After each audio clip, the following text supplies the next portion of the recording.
Hey there, and welcome to This Explainer. I am so glad you're both here today. Take a deep breath, settle in, and just imagine we're sitting right across from each other in my coaching office, okay? Because today, we are going to completely flip your paradigm upside down when it comes to what fighting actually means for your relationship. If you've been feeling, just totally exhausted, disconnected, or honestly, if you're secretly wondering if you just married the wrong person, you're in the exact right place. We're going to dive deep into the sacred cycle of war and resolution, and I promise you, by the time we wrap up this session, you are going to see your marriage through an entirely new lens. Look, I know you're exhausted from all the friction. I can literally see it. You probably came into this feeling like you're somehow failing a test you didn't even know you were taking, right? So I need to drop a hard truth on you right now, right out of the gate. This is the one thing, the major thing, nobody bothered to tell you at your wedding reception while you were busy cutting the cake. Here is the hard truth. You will fight a lot for the rest of your life. Now, I know, if that sounds super depressing, just stick with me here. Because once we unpack what this actually means, that heavy weight you've been carrying around, it's gonna completely lift off your shoulders. All right, let's jump into part 1, shattering the illusions. I want you to think back to all that well-meaning advice everyone piled on you before you tied the knot. People said, marriage is 50-50. They told you, communication is key. They gave you the classic warning, never go to bed angry. And sure, that sounds amazing on a greeting card, but as you've definitely discovered by now, it actually sets you up for absolute failure. When you buy into these illusions, what happens? The second real conflict shows up, you act completely shocked. You think, wait, we're fighting again? We must be broken. We must be fundamentally incompatible. But listen to me, the problem isn't the conflict itself. The problem is that bad wedding advice tricked you into thinking a good marriage is a conflict-free marriage. Actually, scratch that, it's worse. It made you feel like a failure for being normal. The reality is that marriage is just a perpetual circle of wars and resolutions. You aren't failing. You're literally just married. Which brings us right to part 2, redefining the battlefield. Now, we need to completely redefine this word war. Because when I say marriage is a circle of wars and resolutions, your mind probably jumps straight to the absolute worst case scenario. But war does not mean divorce court. War simply means two imperfect people living under one roof. War is when she spends money you guys didn't budget for. War is when he completely shuts down instead of just talking to you.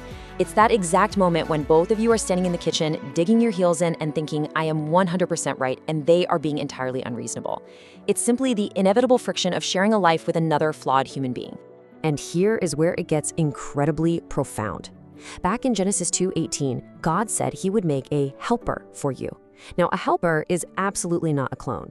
A helper isn't someone who just nods and agrees with every single thing you say. Where's the growth in that? A true helper challenges you. They expose your blind spots. They rub against your deep-seated selfishness until it gets smooth, kind of like sandpaper on rough wood. That friction you feel right now, that is the rubbing. That is the war. And from a spiritual perspective, that friction is actually holy. It is doing a real necessary work inside of you. Moving right along to part 3, the intervention. This is the playbook. So the absolutely crucial point here is following these 3 rules from the ultimate playbook. First up, you've got to drop the log. Matthew 7:5 tells us to look at our own faults first. So before you point a finger at your partner's mess, you have to deal with your own tone, your own sarcasm, and your own cold shoulder. Second rule, listen to heal, not to win. James 1:19 says, be quick to listen. Do you know that most fights end so much faster when one person simply feels heard? Stop formulating your genius rebuttal in your head and just listen. And third, forgive like you've been forgiven. Colossians 3:13 is super clear on this. God doesn't keep a scorecard of your mistakes, so guess what? You don't get to keep one for your spouse either. Drop the scorecard. Now, when you actually practice this, when you manage to drive your ego, really listen and forgive, something beautiful happens. Jesus walks right into the middle of your conflict. Isaiah 1:18 says, come, let us reason together. That is God extending an invitation to enter into a process with him. He brings the hard truth of the situation, yes, for sure, but he also brings incredible mercy. And let me tell you, when you feel truth and mercy at the exact same time, that is exactly what true, lasting resolution feels like. Let's move to part 4, the paradigm shift. We're gonna look at the spiral staircase. So this cycle we're talking about, it isn't a flat loop that traps you. It's actually a spiral staircase going up. Every time you resolve a conflict, you build real trust and real skill. Like in year 1, you might have a massive war about money, but through the resolution of that fight, you learn how to budget together. Then say year 3 hits, boom, you have a war about your in-laws. But through that resolution, you figure out how to set healthy boundaries. Year 7, a war about intimacy. But the resolution teaches you how to ask for what you need without feeling any shame. Do you see? It doesn't dump you back at the starting line. Those couples who sit on my couch after 50 years of marriage, they aren't fighting less than you are. They are just fighting better. They got much, much faster at the resolution. All right, part 5, the homework. This is your 3-step rescue plan. Okay, I want you to basically memorize these 3 steps. Step 1, name the circle out loud. When the tension spikes and you feel that heat rising, literally say, "This is war, but it's not the end. We resolve things in this house." Just saying it out loud instantly calms your nervous system down and reminds you both that, hey, we're actually on the same team. Step 2, ask the real question beneath the trigger, because the argument is rarely about what it seems to be about. Underneath "you never take out the trash" is usually a much deeper cry of "I feel disrespected" or "I feel so alone." You gotta find the real issue. The trash is just the trigger. And finally, step 3, take 1 step toward peace. Listen to me very carefully on this one. Even if you are 70% right in the argument, take 1 step forward anyway. Offer 1 apology, give 1 hug. Just say, "Help me understand." You do not need 100% agreement to take a single step. And let me tell you, God honors that step.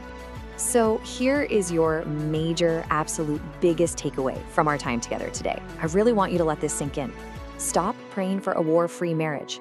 Start praying for a resolution-quick marriage. Winning at marriage is not some magical destination where there are suddenly no more fights. That just doesn't exist anywhere on planet Earth. True winning is a journey. It's the journey of mastering the resolution. It's that daily, super humble act of saying, we're going to keep choosing each other even when it's really, really hard. I want to leave you with the exact same challenge I give to every single couple sitting on my coaching couch. The Apostle Paul wrote in Ephesians 4:26, "Do not let the sun go down while you are still angry." So I'm asking you right now, what war are you in today? And more importantly, what is 1 single step of resolution you can take toward your partner before the sun goes down tonight? The circle is going to continue. That's just a fact. Your only job is to make absolutely sure you are circling toward each other, not away. So go take that first step today.